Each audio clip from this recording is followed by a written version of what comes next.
And it's time for the second quarter-final in the Cheap Lager Championship. Let's have a look at the table. So the table is looking like this. This is the quarter-finals of the table. And if you remember, in the last quarter-final, the Brewdog Cold Beer Lager just eased its way through against the Galahad. So it stormed through against the Galahad, and the Galahad is no more. So that's Aldi's offering is out, or their first offering. They've got another one in the table, but it's all eyes are on the third quarter-final now. So all eyes are on the third quarter-final, which is between these two beers. On my left, I have got the Excelsior Lager by Lidl. So this is Lidl's just version of a cheap lager. I mean, it's quite Foster's branded, but I don't think they're going for that vibe really. The Excelsior Lager, 3.4% ABV, was 4 cans for about £2.75, I think possibly £2.99, and that's up against this one, the Ashfield Lager, and it is also 3.4% ABV. But these were 4 cans for £2.20, the cheapest beer so far in the championship. So there we go. What can we say about these that hasn't already been said? Ashfield, really cheap lager. They do a bitter as well. Looks like one of them ridiculously cheap ones they used to have, but it is 3.4%. So it's just as good. Well, just as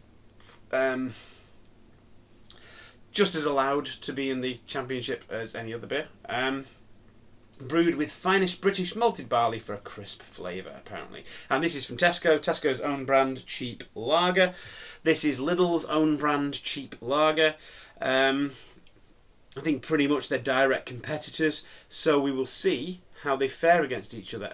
I don't really think I will know which is which out of these two at all, but it'll be interesting to see what they taste like. They've been out of the fridge for a bit now. I'm trying to warm up, but they were really cold when they came out of the fridge. They've hopefully warmed up a bit now. I do want to get them poured out. I do want to get this underway, so hopefully I'm going to get a bit of flavour out of them, even though they are quite cold, but we'll see. It's hard getting the temperature right for these because you want them cold enough that they're nice and refreshing, but you don't want them so cold that you can't actually taste them. And with these beers, they can't be too cold, otherwise you don't taste anything. Anyway, that's enough rabbiting. I think these have warmed up a little bit, so we're going to get them poured out into glasses, and I'm going to see what I think of them. Beers poured, and don't they look fine? That was a rhetorical question, to be fair. So let's have a little look at them. So this one's got more bubbles than this one. Before I go any further, let's tell you which one is which. So this one, I always keep saying this one. This is which one is which. Okay, that was which one was which. Now, can I tell which one's which? That is the question. So let's have a little look at these then. So as I was saying, this one's got more bubbles rising to the top than this one. I could have a guess at which one's which now, couldn't I, already, just because that's got more bubbles. I don't know why I would think that, but anyway, I'm not going to think, though, about which one is which just yet. Head on this one's dissipating more than this one, but they're both quite creamy. You're not getting that kind of soap bubbles kind of head on there. It's a smoother head, smaller bubbles. This one's retaining it a little bit more than this one, but they've both gone down quite quickly. Looking at the colour, they're both exactly the same colour. Pale straw with a teensy bit of amber, but not particularly amber. More of a kind of pale straw, not an Augustine or Edelstoff pale straw. But, you know, there is a bit of amber in there.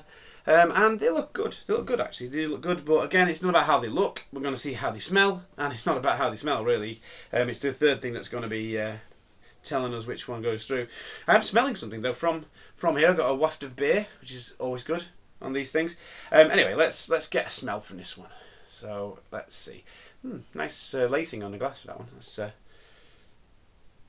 Oh yeah, I like that. Oh, I really like the smell on that one. It's fresh, fragrant, floral, slightly tangerine notes there. Bit of malt, smells nice and balanced. A little bit of rusticness in there. It smells really good. I think I know what that might be from the smell, but again, I'm not thinking which is which at the moment. We're going to see which I prefer. So let's have a smell on this one now. Significantly less nose on that one. There's not much coming out of that. Getting a little bit of maltiness.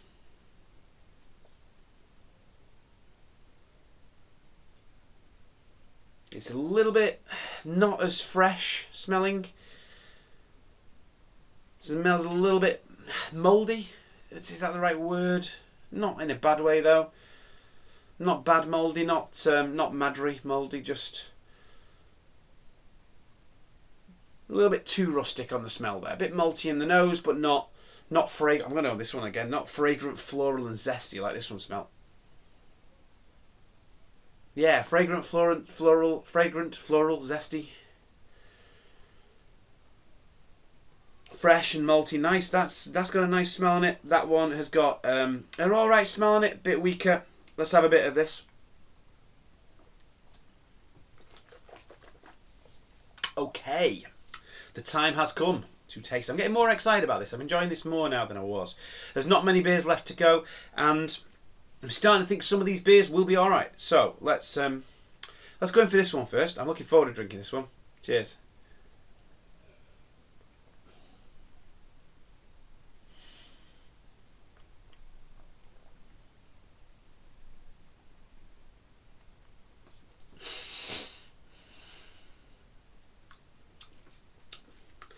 So once again, a magnificent nose gets let down by the taste. Not a lot of flavour.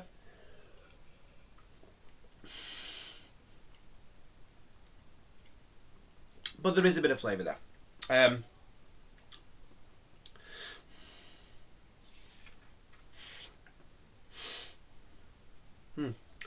think.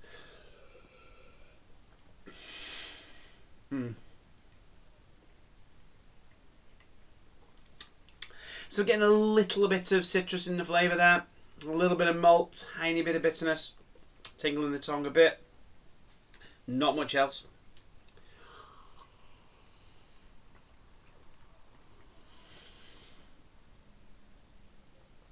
That's funny, I'm tasting the water more than I'm tasting that. That's weird. Well, maybe not, but let's go for this one now. Cheers.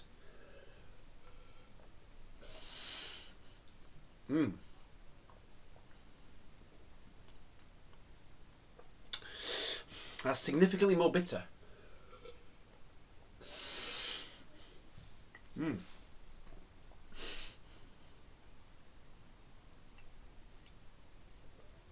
It's crisper, it's cleaner, there's some bitterness there.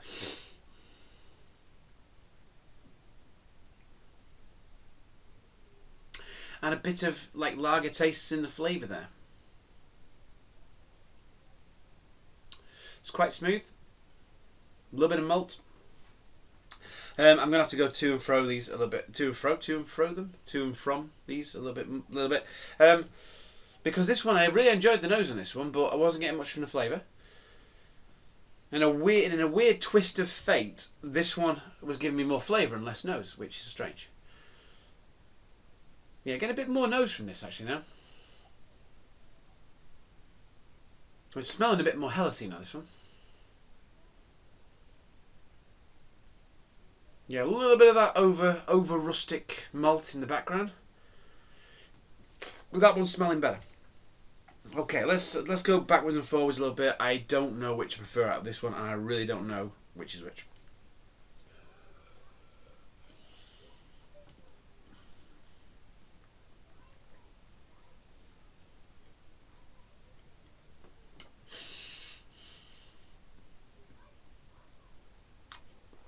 Getting a bit more flavour from this one now. The citrus is coming to the front a bit more. A little bit of a biscuity aftertaste coming through there. It's not bad. Not bad. You can tell this is the quarterfinals because these beers are better than some of the ones I've had previously.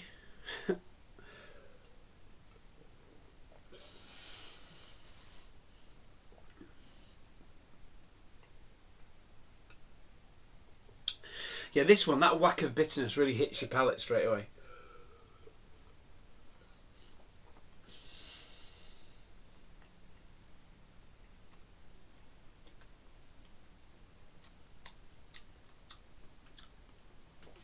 While it has got more bitterness, I'm not sure I prefer the flavour to this one. Got a nice whack of bitterness. There's not a huge amount else in the flavour there.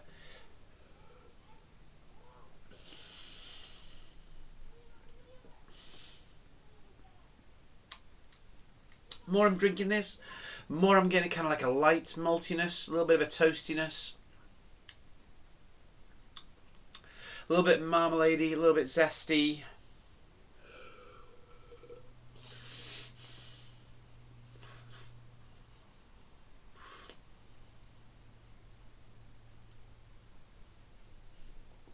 Letting a bit of oxygen in there on it, doing a bit like a wine taster.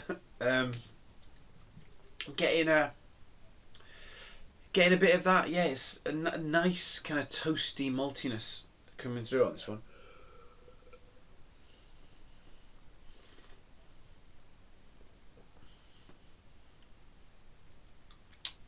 It is starting to taste like it smells. You really got to go for it. You really got to try and just dig out those flavours. They're not coming to the front. They're not jumping out at you. But there is a bit of an aftertaste there.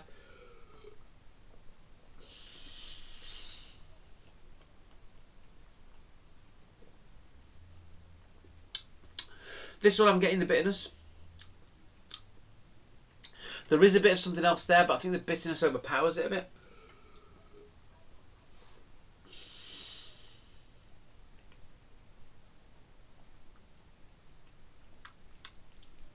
Yeah, I mean, it tastes beery. What I would say, both of these, they're not bad. They're not bad. They're not particularly good, but they're not bad.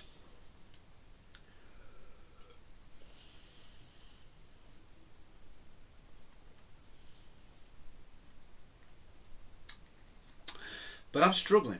I am struggling.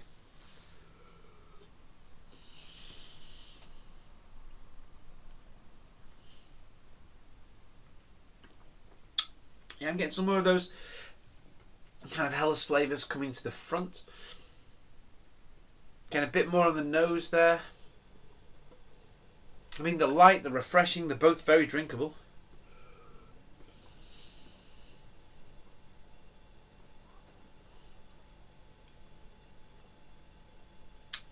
I think I'm starting to get bored with this one a bit.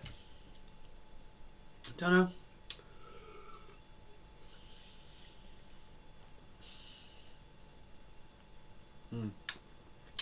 They're warming up a bit now, and this one's getting a little bit more flavour coming to the front.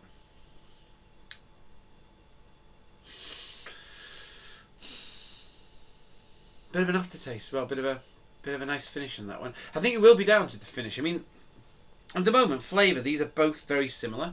This one's got a nice whack of bitterness, which this one hasn't. So I'm thinking about aftertaste. I think if there's not much different in aftertaste, I think this one might have to take it.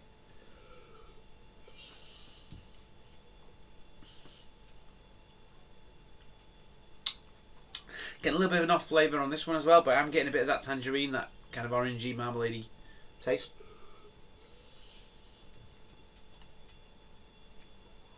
Hard. Both of these are quite flawed, but they're both a far cry from the kind of rubbish I was tasting in the first round.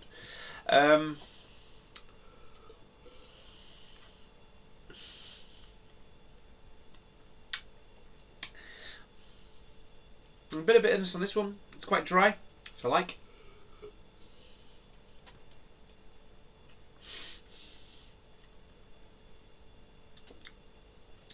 I think I know which one might be which, but I might be wrong.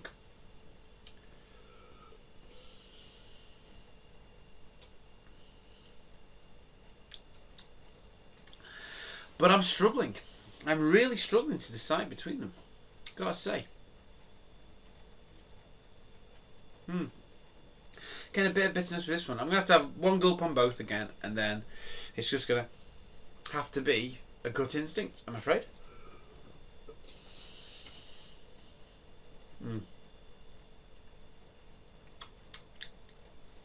Something a little bit off in the flavour then.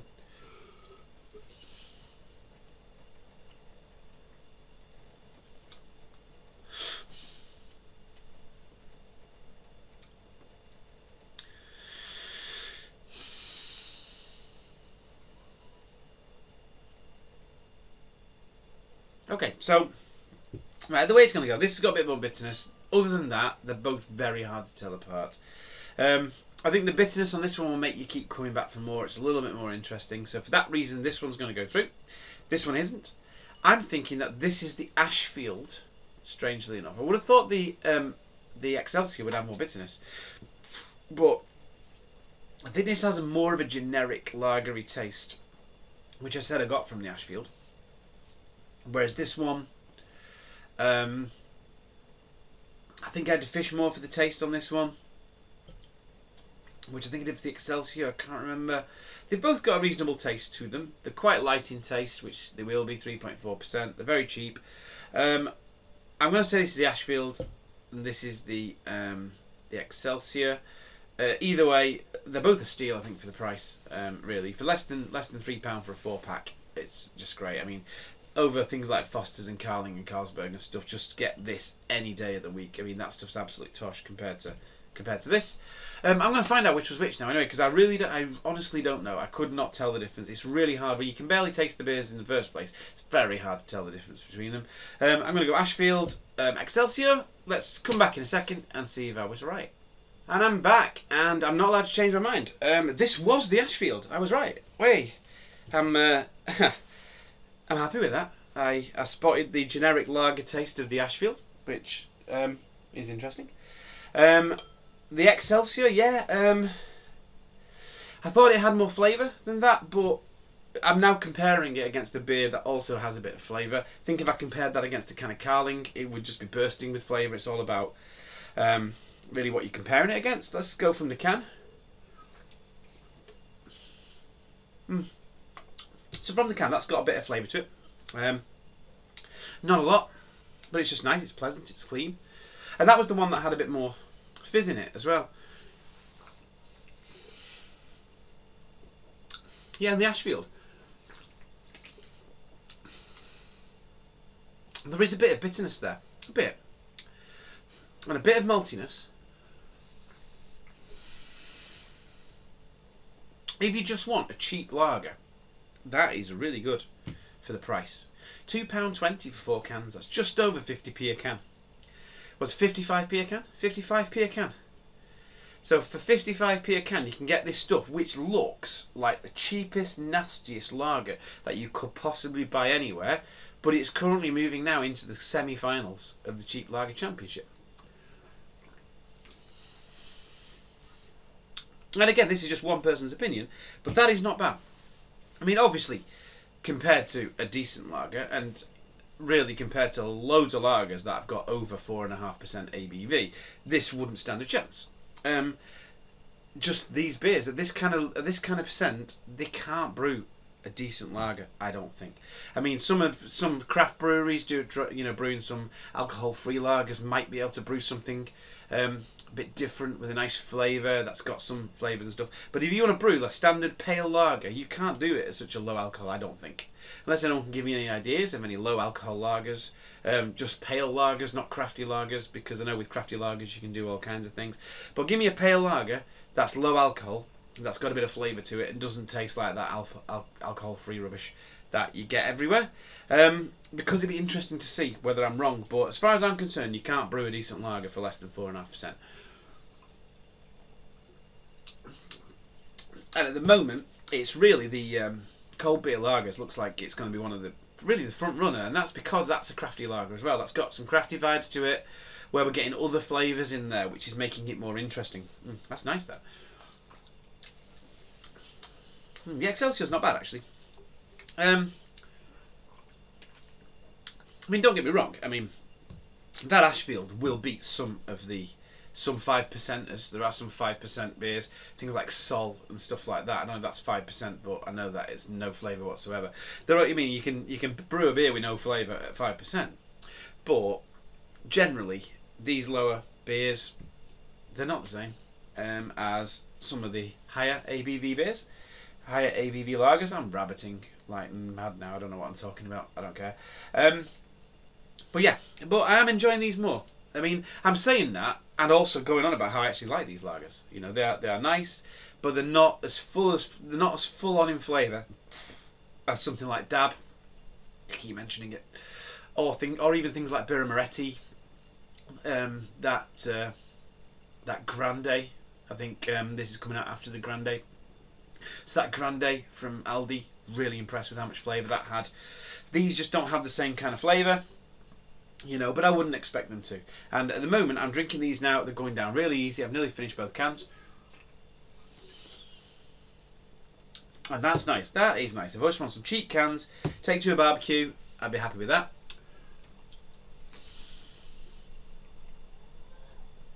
And surprisingly, I'd be happy with that. I think the can art makes it taste worse. You drink that, and you look at the can, and your brain almost like says you shouldn't be enjoying it. It gives you just a whole vibe as to what it should taste like. And I think a lot of the generic lager flavours I'm getting from it is because I'm picturing the can. Just picturing the way the can looks. It's just...